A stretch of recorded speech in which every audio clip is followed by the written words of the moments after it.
Bismillahirrahmanirrahim. Assalamualaikum warahmatullahi wabarakatuh. Alhamdulillahi ala ihsani wa syukru lahu ala taufiqihi wa amtinani wa asyhadu an la ilaha illallah wahdahu la syarika lahu ta'ziman li sya'ni wa asyhadu anna Muhammadan abduhu wa rasuluhu da'ila ridwani. Allahumma shalli alaihi wa ala alihi wa ashabihi wa ikhwani. Hadirin dan hadirat yang dirahmati oleh Allah Subhanahu wa taala.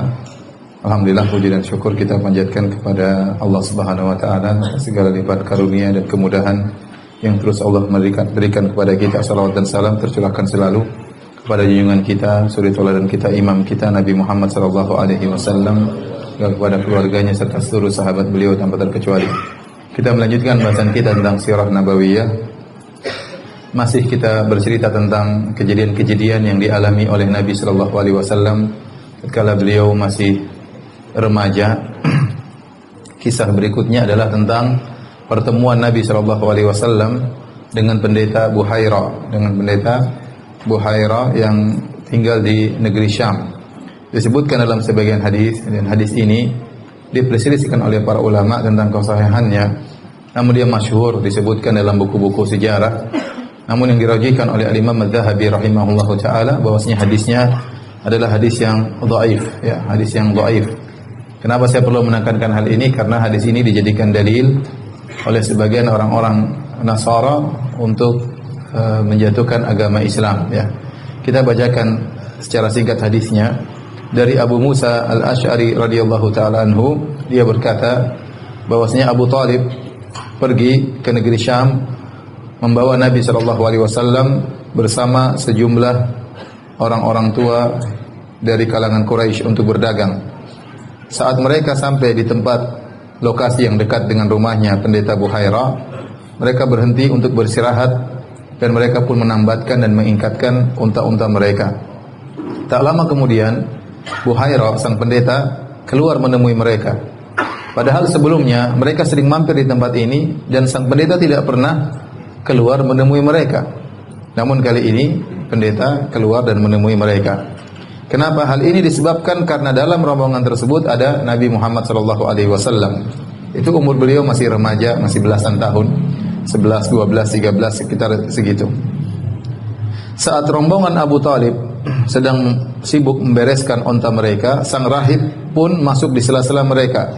Lalu sang rahib bertemu dengan Nabi sallallahu alaihi wasallam dan memegang tangan beliau sembari berkata, "Inilah pemimpin seluruh alam semesta. Ini adalah utusan Allah, pemimpin seluruh alam semesta.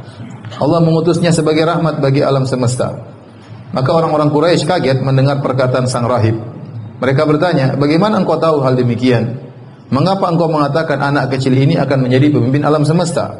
Maka sang rahib berkata, "Tatkala kalian pergi menuju ke sini, tidak ada satu pohon pun dan batu pun kecuali sujud kepadanya. Dan saya mengetahui bahwa dia seorang nabi karena adanya tanda kenabian di bawah pundaknya, yaitu semacam tai lalat besar dan padanya ada beberapa rambut, ya."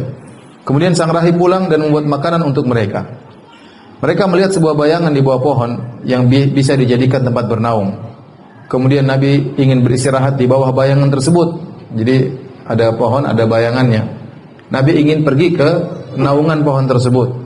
Tapi orang-orang Quraisy sudah mendahului, mereka pun duduk di tempat naungan pohon tersebut sehingga Nabi terlambat. Akhirnya Nabi SAW duduk di sisi yang lain, yang di situ tidak ada naungan pohon. Tiba-tiba bayangan pohon berpindah kepada Nabi SAW dan menaungi Nabi SAW. Pendeta Rahib Buhaira berkata, "Jangan engkau bawa Muhammad ke Romawi, berhati-hatilah karena apabila mereka mengetahui, mereka akan membunuhnya. Karena mereka mengetahui akan keluar seorang Nabi baru." Tidak lama kemudian muncullah 7 orang pasukan Romawi. Kemudian mereka ditemui oleh sang pendeta. Sang pendeta bertanya, "Apa gerangan yang membuat kalian ke sini?" Mereka menjawab, "Kami mendengar bahwasanya akan ada seorang nabi yang muncul di bulan ini dan dia akan melewati jalan ini. Karena itulah kami bermaksud mencari nabi tersebut. Setiap sudut jalan telah diutus orang untuk mencari nabi tersebut." Pendeta Buhaira berkata kepada pasukan, "Jika Allah menghendaki sesuatu, adakah orang yang dapat menolaknya? Maka berbaiatlah kalian kepada nabi tersebut jika ia telah muncul." Ini hadisnya. Di akhir hadis dikatakan oleh Abu Musa Al-Asy'ari sang pendeta terus mengingatkan agar tidak membawa Muhammad ke negeri Romawi lagi. Ya Abu Talib, jangan bawa ponakanmu ke sini lagi, jangan bawa keponakan ke sini lagi. Hal ini menyebabkan Abu Talib segera memulangkan Nabi SAW dan Nabi ditemani oleh Abu Bakar dan Bilal dikirim pulang ke Mekah. Hadisnya riwayat Tirmidzi, ya. Namun hadis ini diperselisihkan oleh para ulama. Yang benar hadisnya dhaif. Di antara sanadnya ada perawi bernama Abdurrahman bin Ghazwan dan mereka mengatakan lahu manakir, yaitu perawi ini memiliki hadis-hadis yang mungkar. Oleh karenanya hadis ini didhaifkan oleh Al-Imam Dzahabi rahimahullahu taala, ulama besar dari mazhab Syafi'i, ahli jarh wa ta'dil. Meskipun disahihkan oleh sebagian ulama seperti Al-Hakim dan yang lainnya, demikian juga Al-Albani rahimahullahu taala. Baik. Kenapa Al-Imam Dzahabi mendhaifkan hadis ini? Banyak alasan yang disebut oleh Imam Dzahabi rahimahullahu taala. Beliau mengkritiki Al-Hakim, ya. Jadi Al-Hakim punya buku namanya Al-Mustadrak, Mustadrak Al-Hakim. Itu hadis-hadis, ya, yang dimaksud ditulis oleh Al-Hakim untuk mengumpulkan hadis-hadis yang sahih di luar Sahih Bukhari dan Sahih Muslim yang sesuai dengan persyaratan Sahih Bukhari dan Sahih Muslim. Namun ternyata dia menulisnya belum sempat dia perbaiki sehingga banyak hadis-hadis yang dianggap sahih oleh Al-Hakim ternyata tidak sahih. Ternyata banyak hadis yang dhaif. Makanya dikritiki oleh Adz-Dzahabi rahimahullahu taala. Makanya tidak semua hadis yang disahihkan oleh Al-Hakim jadi hadis sahih, tidak. Ya, tetapi dikritiki oleh para ulama, di antaranya Adz-Dzahabi mengkritiki Al-Hakim. Di antara dalil Adz-Dzahabi tentang dhaifnya hadis ini, di antaranya kok bisa disebutkan Abu Bakar di situ, ya. Abu Bakar belum masuk Islam, Nabi masih kecil, Nabi belum jadi Nabi, masih berumur 12 tahun, dan Abu Bakar lebih muda daripada Nabi, lebih muda 2,5 tahun. Kok bisa Nabi berjalan sama Abu Bakar tatkala itu? Ya. Apa hubungannya Abu Bakar dengan Nabi Shallallahu Alaihi Wasallam? Yang kedua, kenapa ada Bilal juga di situ? Bilal belum lahir katanya. Bilal belum lahir tatkala itu. Sementara di akhir hadis disebutkan, maka Abu Talib menyuruh Nabi pulang bersama Abu Bakar dan Bilal. Padahal Bilal belum lahir. Ya, kemudian kejadian aneh tadi, apa namanya, naungan pohon bisa berpindah, ya. Padahal bayangannya sini kok bisa tiba-tiba pindah kepada Nabi Shallallahu Alaihi Wasallam. Kemudian seandainya kisah ini pernah terjadi, tentunya banyak orang-orang Quraisy yang akan masuk Islam. Mungkin Nabi akan ingatkan kepada Abu Talib, wahai pamanku, kau tidak lupa? Apa kau enggak lupa? Bukankah kita pernah pergi ke negeri Syam, kemudian pendeta Buhairah berkata, saya akan menjadi nabi, saya akan menguasai alam semesta ini. Namun Nabi tidak pernah mengingatkan hal ini kepada Abu Talib, dan Abu Talib tidak pernah ingat akan hal ini. Paham? Ini dalil bahwasanya padahal ini kejadian luar biasa dihadiri oleh Abu Talib dan kawan-kawan orang Quraisy yang seusia dengan beliau. Tatkala ini semua tidak pernah dilontarkan, diulangi lagi oleh Nabi dan tidak pernah diingat kembali oleh Abu Talib, maka ini menguatkan hadisnya adalah hadis yang dhaif, ya. Namun hadis ini, ya, meskipun dhaif, dijadikan dalil oleh sebagian orang Nasara. Bahkan saya nonton di YouTube sebagian pendeta kemudian berdalil dengan hadis ini untuk menyatakan bahwasanya ajaran Muhammad hanyalah diambil dari seorang pendeta. Kata mereka, lihatlah Muhammad, karena dalam hadis disebutkan Buhairah akhirnya mengundang Nabi makan siang. Nabi makan siang bersama Buhairah. Ya, kata mereka, disitulah saatnya pendeta ngajarin kepada Nabi tentang agama. Makanya kalau kita buka Al-Quran, kita bandingkan dengan Alkitab, kita dapati banyak kesamaannya dari sisi cerita. Cerita Nabi Nuh, cerita Nabi Adam, cerita Nabi ini, cerita Nabi Anu. Kenapa? Karena Nabi waktu itu ngambil dari siapa? Buhairah. Bagaimana bantahannya terhadap mereka? Jawabannya mudah. Kita bilang pertama hadisnya apa? Dhaif. Gimana Anda berdalil dengan hadis yang dhaif, ya. Yang kedua, Nabi SAW bertemu dengan pendeta Buhairah cuma sebentar, cuma makan siang. Apa yang mau Nabi dapati dari pendeta Buhairah kalau sekedar cuma makan siang? Makan siang berapa menit sih? Paling 1 jam nggak sampai. Terus mau belajar apa sambil makan siang? Ya, ya. Jadi jauh akan hal ini, ya. Kemudian taruhlah Nabi belajar dari pendeta Buhairah. Ya, cuma berapa? Kemudian Nabi pulang ke Madinah, ke Mekah, kemudian puluhan tahun berikutnya Nabi menjadi seorang nabi, kemudian turun Al-Quran berdasarkan kejadian-kejadian. Kata mereka setelah itu masih ada terjadi surat-suratan antara Nabi dengan Buhairah. Ini aneh, ya. Karena sering sekali ayat turun tatkala terjadi peristiwa, berarti kan harus cepat itu koneksinya. Padahal waktu itu seingat saya internet nggak lancar waktu itu. Gimana mau kirim kemudian ada kejadian demikian, kirim surat lagi, nggak mungkin, ya. Sampai sang pendeta itu dalam YouTube saya lihat dia membawa manuskrip, katanya ini contoh surat Buhairah kepada siapa? Rasulullah sallallahu alaihi wasallam. Ini semua tidak benar. Baik, bantahan terakhir kita katakan taruhlah benar Muhammad sallallahu alaihi wasallam ternyata mengambil pelajarannya dari pendeta Buhairah. Ya sudah, kamu beriman saja, kan ini juga dari pendeta. Paham atau tidak? Taruhlah kita mengatakan Muhammad sebagaimana pendapat kalian bahwasanya Muhammad mengambil ajarannya dari pendeta Buhairah. Kalau gitu terimalah ajaran Nabi Muhammad sallallahu alaihi wasallam yang kata kalian diambil dari seorang pendeta. Baik. Kejadian berikutnya, kejadian yang disebut dengan halful fudul. Halful fudul yaitu perjanjian yang dilakukan oleh orang-orang Quraisy untuk menolong seorang yang dizalimi. Kejadian ini dikisahkan ada seorang dari negeri Yaman, dari kabilah Zubair. Ya. Dia datang ke kota Mekah, kemudian membawa sejumlah barang untuk dijual di kota Mekah. Kemudian dibelilah oleh seorang bernama Al-As bin Wa'il As-Sahmi. Al-As bin Wa'il As-Sahmi. Waktu Al-As bin Wa'il As-Sahmi membeli barang ini, maka dia mengambil barang dari sang Yamani tadi, orang Yaman, namun dia tidak memberikan barterannya, dia tidak bayar. Dia tidak bayar. Akhirnya ya, orang Yaman ini pun naik ke atas gunung Abu Qubais yang ada di sekeliling Ka'bah. Kemudian dia berteriak-teriak dengan menjelaskan bahwasanya dia dizalimi, barangnya sudah diambil tapi bayarannya tidak ada. Maka akhirnya teriakan itu didengar oleh seorang paman Nabi bernama Zubair bin Abdul Muttalib. Ya, kemudian dia pun mengatakan ini tidak mungkin dibiarkan. Bagaimana ada seorang dizalimi di Mekah ya. Akhirnya mereka pun berkumpullah Bani Hashim, Bani Zuhrah dan Bani Taim bin Murrah berkumpul di rumahnya Abdullah bin Jud'an. Mereka berkumpul untuk membicarakan masalah ini, bagaimana menolong orang Yaman ini agar dibayar barangnya. Akhirnya mereka bermusyawarah dan berkumpul. Persekutuan itu namanya halful fudul. Halful fudul. Dan Rasulullah SAW senantiasa mengingat kejadian ini. Kata Rasulullah SAW, laqad syahidtu fi dari Abdullah bin Jud'an hilfan ma uhibbu anna li bihi humran na'am. Walau ud'a bi fil Islam la ajabtu. Kata Nabi SAW, sungguh aku pernah menghadiri suatu pertemuan di rumahnya Abdullah bin Jud'an.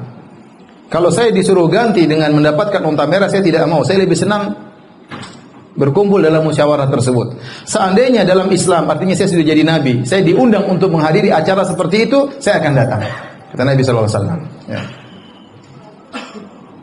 Abdullah bin Jud'an adalah seorang yang sangat dermawan di zaman jahiliyah. Dia selalu membuka rumahnya untuk pertemuan, untuk menolong orang-orang yang susah, suka menyambung silaturahmi, suka membantu fakir miskin. Tapi dia meninggal dalam kondisi musyrik. Saking terkenalnya Abdullah bin Jud'an ini, Aisyah pernah bertanya, "Ya Rasulullah, Ibnu Jud'an kana fil jahiliyah yasilur rahim." Ya Rasulullah, bagaimana dengan Abdullah bin Jud'an? Dahulu waktu zaman jahiliyah suka menyambung silaturahmi, wa yut'imul miskin, suka memberi makan kepada fakir miskin. Fa hal dzaka nafi'uh? Apakah perbuatannya itu bermanfaat baginya? Kata Nabi, la yanfa'uh, tidak bermanfaat.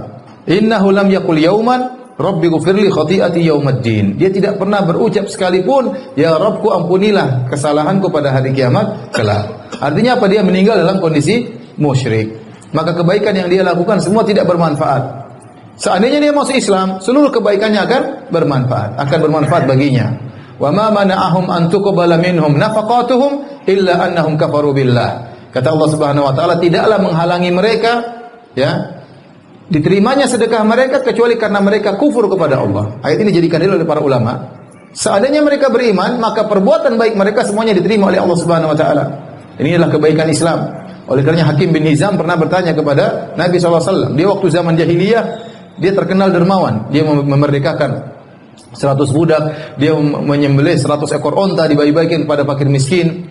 Kemudian dia bertanya kepada Nabi, "Ya Rasulullah, bagaimana dengan kebaikan-kebaikanku di zaman jahiliyah dahulu setelah saya masuk Islam?" Kata Nabi SAW, "Aslamta ala ma aslafta min khair ya Hakim." Engkau masuk Islam dengan membawa seluruh kebaikanmu yang di zaman jahiliyah seluruhnya. Makanya kalau ada orang masuk Islam, seluruh kebaikannya waktu dia zaman jahiliyah masih musyrik, ternyata berbakti sama orang tua, memperhatikan tetangga, suka membantu fakir miskin, suka membantu anak yatim, suka membantu para janda ya. janda tua maupun janda muda dibantu. Maka seluruh kebaikannya akan diterima oleh Allah Subhanahu wa taala seandainya mereka masuk Islam. Tapi kalau dia tidak masuk Islam, maka tidak diterima. Seperti Abdullah bin Jud'an. Taib. Hadis ini menjelaskan tentang mulianya akhlak orang-orang Quraisy, ya, meskipun mereka di tengah-tengah kerusakan moral, di tengah kerusakan akidah, namun mereka masih punya nurani untuk menolong orang yang terzalimi. Makanya Nabi SAW berkata, "Innama bu'itsu liutammima makarimal akhlak." Sungguhnya aku ini diutus untuk menyempurnakan akhlak yang mulia. Maksudnya apa? Maksudnya orang jahiliyah itu mereka punya akhlak yang mulia. Di antaranya suka menjamu tamu, di antaranya suka dermawan, di antaranya memiliki keberanian yang luar biasa, di antaranya setia kawan, ya. Maka Nabi datang untuk menyempurnakan akhlak mulia tersebut, ya. Ini juga dalil bahwasanya terkadang kita harus bermajelis dengan orang-orang yang memiliki kesalahan, ya, penyimpangan kalau ada tujuan yang mulia. Kalau ada tujuan yang mulia. Karena Nabi SAW waktu berbicara tentang halful fudul, beliau berkata, ya, bahwasanya lau du'itu fil Islam la ajabtuhu. Kalau saya sudah jadi nabi, kemudian saya diundang oleh orang-orang musyrikin tersebut untuk rapat membela kezaliman, saya akan datang, kata Nabi sallallahu alaihi wasallam. Oleh karenanya dalam pergaulan kita melihat situasi dan kondisi. Terkadang kita bergaul sama non muslim, terkadang kita bergaul sama ahlul bid'ah, terkadang kita bergaul dengan pelaku maksiat. Kalau memang dalam pergaulan tersebut ada kemanfaatan, ada kemaslahatan, maka Islam dibangun di atas meraih kemaslahatan dan menolak kemudaratan, ya. Tidak juga kaku bahwasanya kita tidak boleh bergaul sama orang kafir sama sekali, tidak juga demikian, ya. Ya, kalau orang kafir saja kita bisa bergaul, bisa duduk bareng, apalagi hanya pelaku maksiat, apalagi hanya pelaku bid'ah. Kalau memang ada maslahat yang kita harapkan di balik hal tersebut. Oleh karenanya ini ditegaskan oleh Al-Imam Ibnu Qayyim rahimahullahu taala dalam kitabnya Zadul Ma'ad. Beliau berkata, "Innal musyrikin wa ahlal bid'ah wal fujur wal bughat wal zalama idza talabu amran yu'azzimuna fi hurmatin min hurmatillah ujibu ilaihi wa utuhu wa uinu alaihi." Sungguhnya orang musyrik, ahlul bid'ah, para pelaku maksiat, orang-orang yang zalim, kalau mereka meminta suatu perkara yang dalam perkara itu mereka mengagungkan syariat Allah Subhanahu wa taala, maka dipenuhi permintaan mereka dan dibantu mereka untuk melakukan demikian, ya. Paham?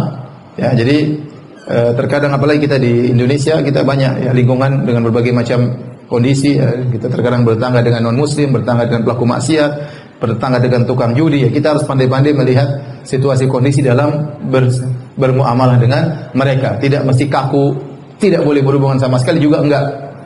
Ya, tidak demikian juga, ya. Tapi syariat dibangun di atas menimbang maslahat dengan mudarat. Kalau ada maslahatnya, terkadang kita duduk bareng sama orang-orang yang menyimpang, tidak ada masalah. Kalau memang ada maslahat yang diharapkan di balik itu dan dijauhkan kemudaratan dari hal tersebut.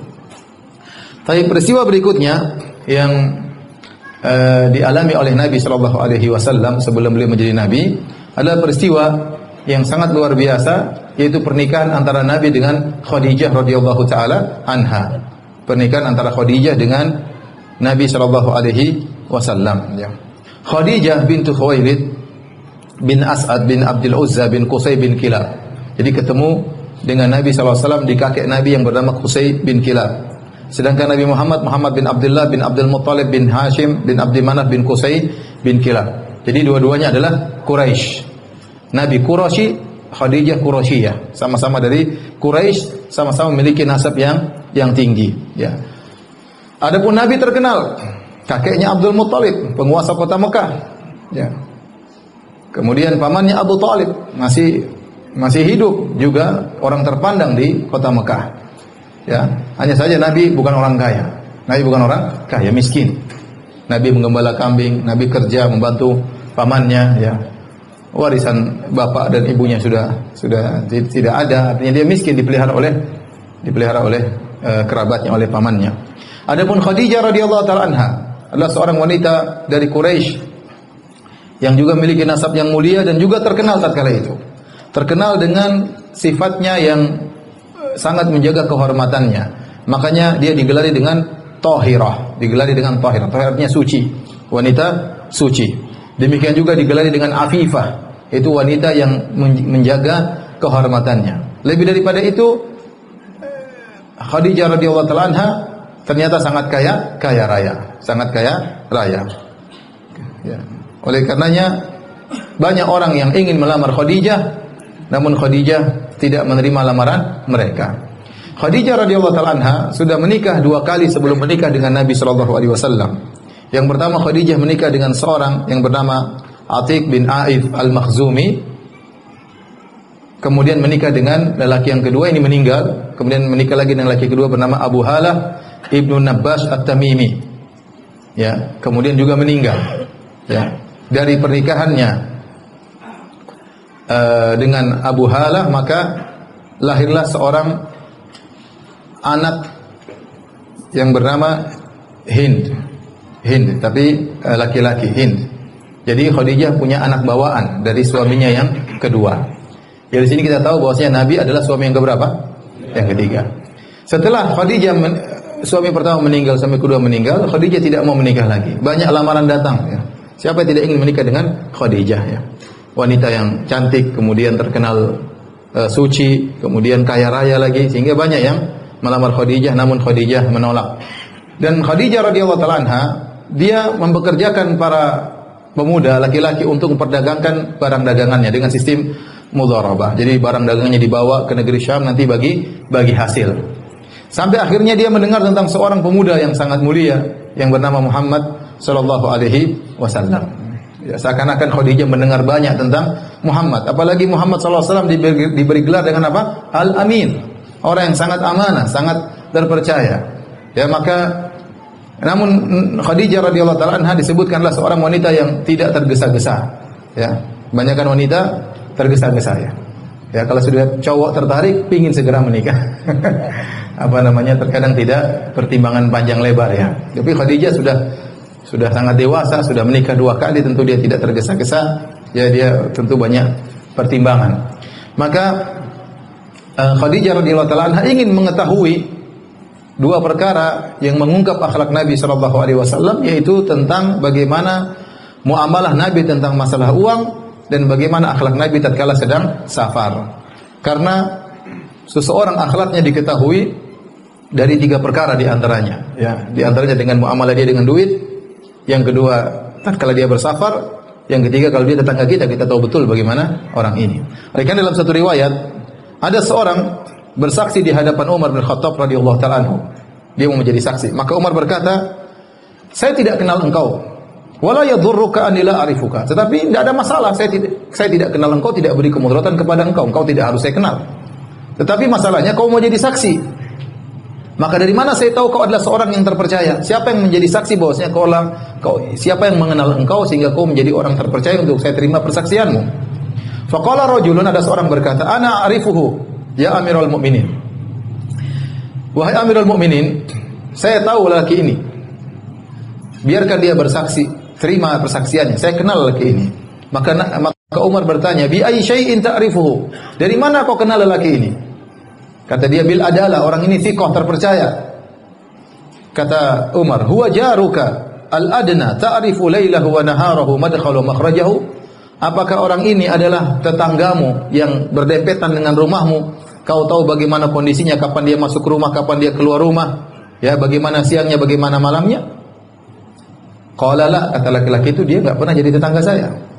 Pertanyaan kedua, fa'amalaka bid-dirham wad-dinar alladhi yustadallu bihi ma'al wara?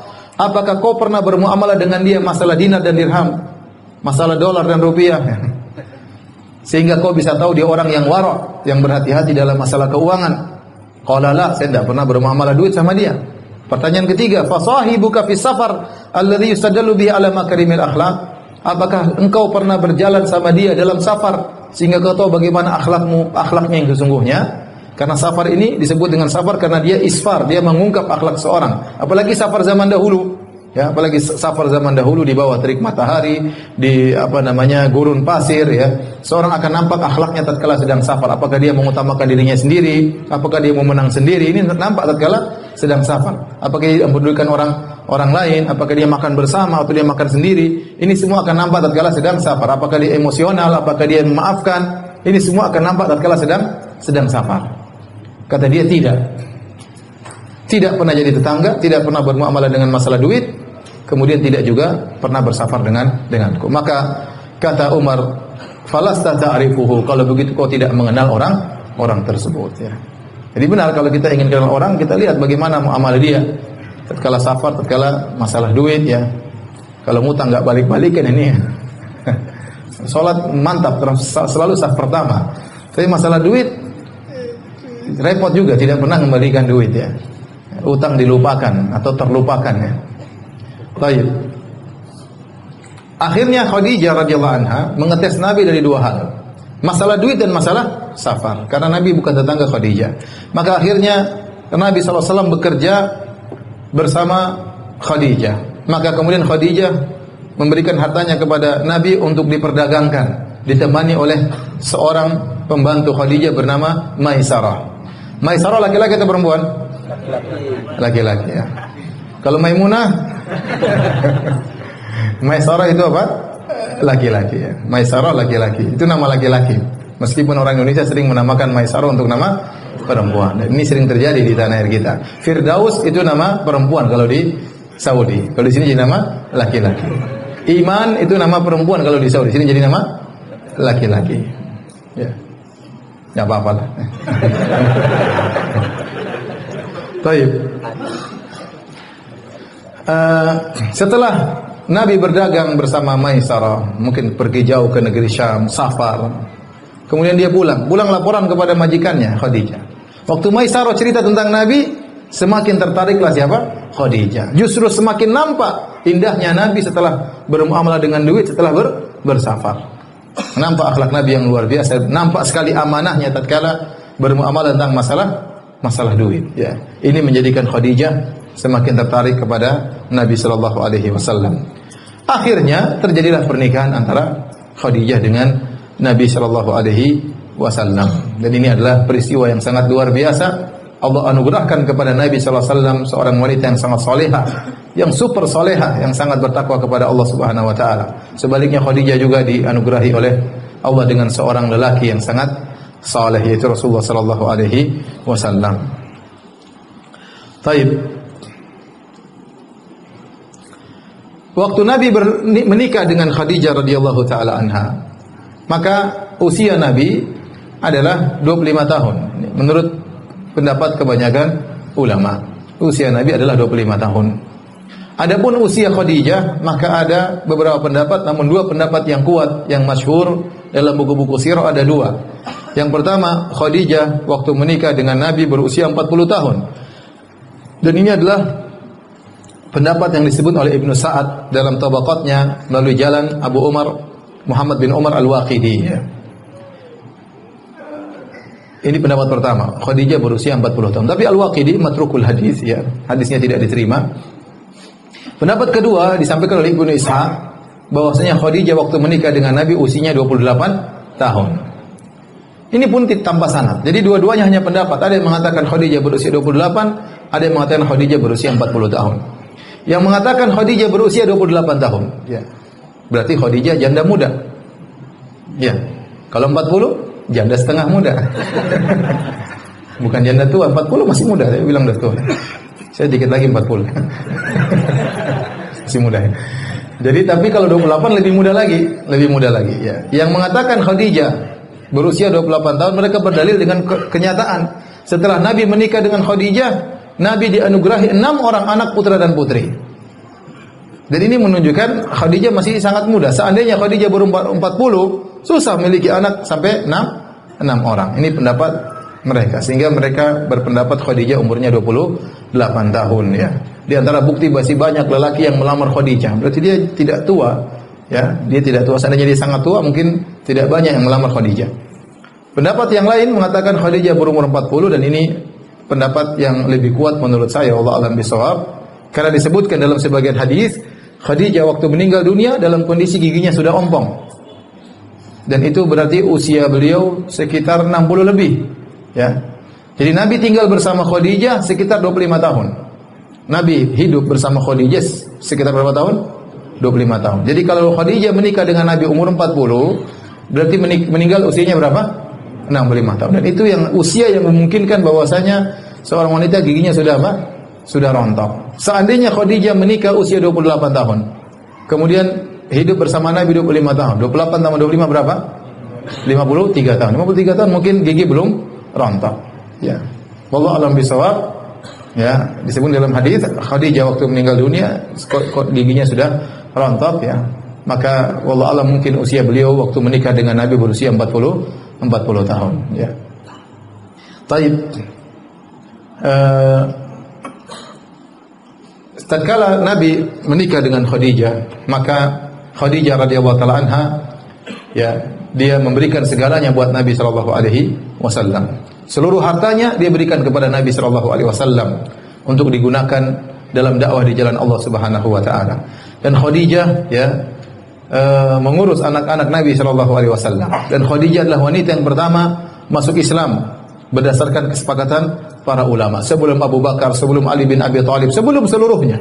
Yang pertama kali masuk Islam siapa? Khadijah radhiyallahu taala anha ya. Dan ini anugerah yang Allah berikan kepada Nabi sallallahu alaihi wasallam begitu beliau menikah mendapati seorang yang sangat kaya raya, Khadijah.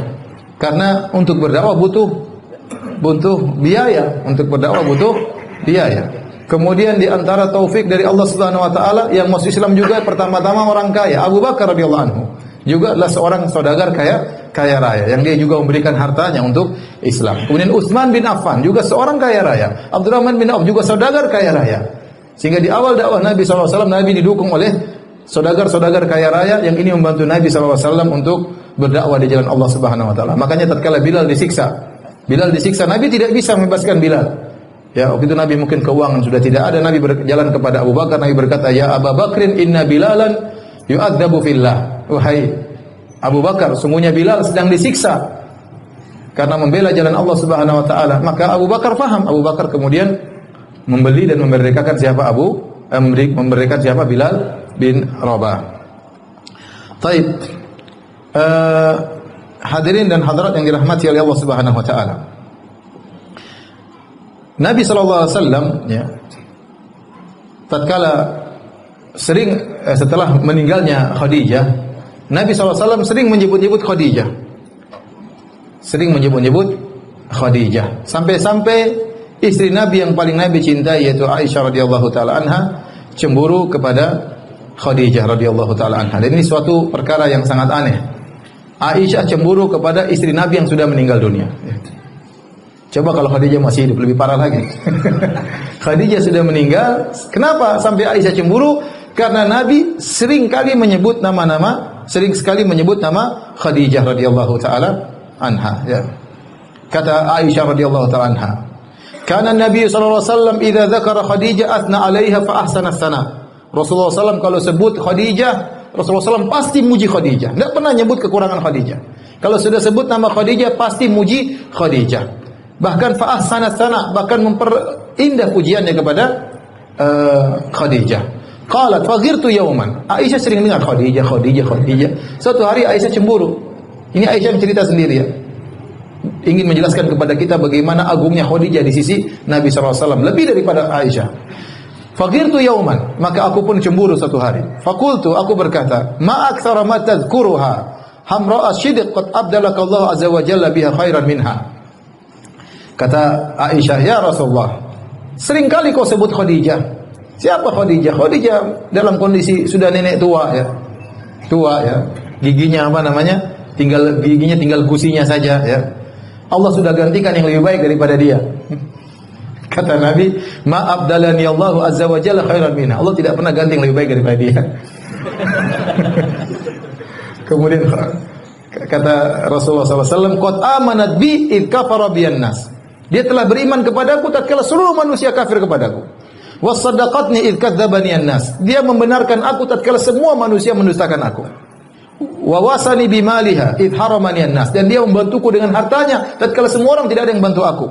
Wa razaqani Allahu waladaha id haramani auladan nisa. Dan dia telah memberikan aku anak-anak sementara istri-istri yang lain tidak memberi anak-anak ya. Jadi ini yang menyebabkan Rasulullah SAW sangat cinta kepada Khadijah. Satu hari ada saudarinya Khadijah bernama Hala. Hala itu mungkin adiknya Khadijah, adik perempuannya Khadijah. Hala bintu Khuwailid. Suatu hari Halah minta mau bertamu di rumah Nabi SAW, di rumahnya Aisyah. Mungkin Assalamualaikum, ketuk pintu. Fa'arafa isti'dana Khadijah. Rasulullah SAW waktu mendengar suaranya Halah, ingat Khadijah. Karena benar terkadang suara adik ipar kita seperti suara istri kita ya, seperti suara istri kita ya. Ya adik perempuan ipar kita terkadang persis suara istri kita. Maka waktu Halah ngetuk pintu, Assalamualaikum, maka Nabi pun ingat Khadijah. Langsung Nabi berseri-seri. Maka Nabi berkata, Allahumma Halah, itu Halah ya. Maka aku pun cemburu, ingat lagi Khadijah. Kata Aisyah, ghirtu, aku pun cemburu. Fakultu, ma tadhkuru min ajaiz Quraisy. Kau selalu ingat nenek tua dari Quraisy. Wa qad halakat fid dahr, sudah hilang di telan masa. Qad abdalakallahu khairan minha, Allah sudah ganti yang lebih baik daripada dia. Kata Nabi, tidak ada yang lebih baik daripada dia. Bahkan dalam satu hadis waktu Aisyah cemburu kepada Khadijah, maka kata Nabi SAW, inni qad ruziktu hubbaha. Nabi tetap membela Khadijah. Bahkan Nabi berkata, sungguh aku telah dianugerahi oleh Allah mencintainya. Jadi Nabi tetap bela Khadijah. Kata Nabi, aku cinta kepada Khadijah, itu anugerah dari mana? Allah Subhanahu wa taala. Saking mulianya Khadijah, ya. Rasulullah SAW pernah bersabda, khairu nisa'iha Maryam ibnatu Imran. Wanita terbaik di zamannya adalah Maryam, ibunya Nabi Isa bintu Imran. Wa khairu nisa'iha, sebaik-baik wanita dunia di zamannya adalah Khadijah radhiyallahu taala anha. Dan Jibril alaihissalam mengabarkan bahwasanya Khadijah masuk surga. Ya. Dalam satu hadis ya, bahwasanya Jibril datang kepada Nabi sallallahu alaihi wasallam, kemudian Jibril berkata, ya Rasulullah, hadhihi Khadijatu qad atat ma'aha ina'un fi idam aw ta'amun aw syarab. Fa idza hiya atatka faqra 'alaiha salam min rabbiha wa minni wa bashirha bi baitin fil jannati min qasabin la sakhaba fihi wala nasab. Kata Jibril, wahai Muhammad, wahai Rasulullah, sungguhnya Khadijah akan datang menemuimu dan dia sedang bawa suatu tempayan, isinya adalah kuah sayur atau kuah daging atau makanan atau minuman dia bawa. Jika dia telah mendatangimu, maka sampaikanlah salam dari Robnya. Jadi Allah kirim salam kepada siapa? Khadijah. Luar biasa ya. Kita aja kalau dikirim salam sama bupati sudah lumayan senang ya. Dikirim salam sama gubernur lumayan. Ya, gubernur ingat saya. Padahal gubernur ya. Apalagi kemudian presiden kirim salam sama kita. Apalagi Allah Subhanahu wa taala ya. Makanya ada saya lihat di YouTube ada seorang wanita ya, seorang laki cerita tentang mamanya yang sudah tua, umur sudah sangat tua. Sudah mungkin 70 tahun. Kalau baca satu firman Allah, innal muttaqina fi jannati wa nahar fi maq'adi sidqin inda malikin muqtadir. Kata ibunya, saya suka sekali ayat ini. Apa artinya ayat tersebut? Di akhir dari surat Al-Qamar, kata Allah, sungguhnya orang-orang yang bertakwa berada di surga yang mengalir ya, sungai-sungai ya, dan taman-taman surga. Kemudian di tempat yang baik, inda malikin muqtadir, di sisi Allah, Malik, raja yang maha kuasa. Kata wanita ini di Saudi, bagaimana kalau kita duduk dihormati oleh Malik Fahad, Raja Fahad, kita duduk di sampingnya. Luar biasa betapa senangnya saya kalau duduk bisa di samping Raja Fahad ya. Bagaimana kalau di samping Allah Subhanahu wa taala? Bagaimana kalau dimuliakan oleh Allah Subhanahu wa taala? Maka dibilang, saya suka sekali baca ayat ini. Karena kalau saya dipanggil Raja Fahad kemudian duduk di sampingnya ya, dihormati di hadapan orang-orang banyak, maka saya akan sangat bahagia, apalagi di sisi Allah Subhanahu wa taala. Nah, ini Khadijah radhiyallahu taala anha dikirim salam oleh Allah Subhanahu wa taala. Kemudian juga kata Jibril, wa minni, dan kirim salamku buat Khadijah dan beri kabar gembira kepadanya bahwasanya dia akan mendapatkan surga, yang surga tersebut terbuat dari mutiara ya, yang tidak ada mutiara raksasa, yang dalam surga tersebut, istana tersebut tidak ada sakhab, tidak ada teriak-teriakan, wala nasab, dan tidak ada keletihan. Kata sebagian ulama, kenapa surganya Khadijah disifati dengan demikian? Tidak ada hiruk pikuk, tidak ada suara-suara teriak. Karena Khadijah selama 25 tahun tidak pernah mengangkat suaranya di hadapan Nabi sallallahu alaihi wasallam. Kenapa Khadijah mendapati surga tidak ada keletihan sama sekali? Karena dia selama hidupnya berletih-letih mengurus anak-anak Rasulullah SAW agar Rasulullah SAW bisa berdakwah dengan lapang. Ya. Jadi inilah kemudian Khadijah radhiyallahu anha yang buat Nabi SAW tidak pernah lupa dengan Khadijah. 25 tahun Khadijah tidak pernah mengangkat suara di hadapan Nabi SAW. Saya sering kasih sayembara. Siapa di antara antum yang istrinya tidak pernah mengangkat suara? Saya kasih HP. Ada? Dia pernah angkat suara di depan antum? Ada atau tidak? Hah? Bendino ya. Ada yang tidak pernah angkat suara istrinya? Ada Ustaz yang belum kawin. Baik, jadi itulah Khadijah radhiyallahu taala anha yang membuat Nabi SAW tidak pernah melupakannya. Mungkin Nabi meraih istri-istri yang lebih cantik, mungkin dari Khadijah, bisa jadi. Tapi akhlak yang menjadikan Nabi tidak pernah melupakan apa? Khadijah. Di saat-saat sulit, disitulah nampak keutamaan Khadijah radhiyallahu taala anha. Ya. Oleh karena Nabi SAW mengenang Khadijah. Bahkan di dalam hadis Rasulullah SAW kalau memotong kambing, Rasulullah SAW suruh dibagi-bagikan kepada sahabat-sahabat Khadijah. Dia ingat Khadijah itu teman-temannya. Tolong bagikan kambing kepada Khadijah. Baik. Di antara hal yang menjadikan Nabi SAW sangat cinta kepada Khadijah, pertama adalah Khadijah adalah cinta pertama Nabi SAW. Nabi belum pernah mengenal wanita sebelumnya. Wanita pertama yang dia ingat siapa? Khadijah. Yang dia cintai pertama adalah Khadijah. Dan kita tahu cinta pertama susah dilupakan. Kata seorang penyair, nakil fuadaka haitsu syi'ta minal hawa famal hubbu illa lil habibil awwali. Pindahkanlah hatimu kepada siapa yang kau sukai, akan tapi cinta yang sesungguhnya adalah cinta kepada kekasih pertama. Wa kam manzilin fil ardi ya'lafuhul fata wa haninuhu abadan li awwali manzili. Betapa banyak tempat disinggahi oleh seorang pemuda, tetapi kerinduannya selalu kepada tempat yang pertama. Benar atau tidak cinta pertama sudah dilupakan? Sudah. Kemudian di antaranya Khadijah radhiyallahu anha yang memberikan putra-putri kepada Nabi sallallahu alaihi wasallam. 6 orang anak putra-putri dari Khadijah radhiyallahu taala anha. Rasulullah hanya mendapatkan putra yang lain, itu Ibrahim dari Maria, itu pun meninggal tatkala masih di usia susuan. Kemudian Khadijah adalah orang yang pertama kali beriman kepada Nabi sallallahu alaihi wasallam. Kemudian Khadijah adalah orang yang pertama membantu Nabi dengan hartanya. Kemudian Khadijah radhiyallahu taala anha adalah seorang yang selalu menenangkan Nabi dalam kondisi Nabi gelisah. Apalagi Nabi berdakwah, dituduh orang gila, dituduh sebagai dukun, dituduh sebagai macam-macam. Kalau di rumah tidak memiliki benteng yang kuat, Nabi tambah stres. Ya. Tapi Nabi di luar dimaki-maki, dicaci maki, pulang ketemu istri yang sangat apa? Menenangkan hati Nabi sallallahu alaihi wasallam. Sejak awal, tatkala Nabi sallallahu alaihi wasallam mendapatkan wahyu, kemudian Nabi ketakutan melihat malaikat Jibril, ada apa dengan saya ini? Kemudian Nabi turun ketemu dengan Khadijah, kata Rasulullah SAW, zammiluni. Kata Nabi, selimuti aku. Dalam riwayat yang lain, wasubu alayya bima'in barid, tolong tumpahkan air kepadaku. Gemetar Nabi sallallahu alaihi wasallam. Maka Khadijah radhiyallahu anha mengikuti perintah suami, tidak banyak omong. Apa yang diperintahkan oleh suaminya langsung dia ambil selimut, kemudian dia selimutkan kepada Nabi sallallahu alaihi wasallam. Setelah itu, setelah agak tenang baru kemudian Rasulullah SAW bercerita tentang apa yang dia alami. Laqad khasyitu ala nafsi, sungguh aku khawatir suatu menimpa diriku.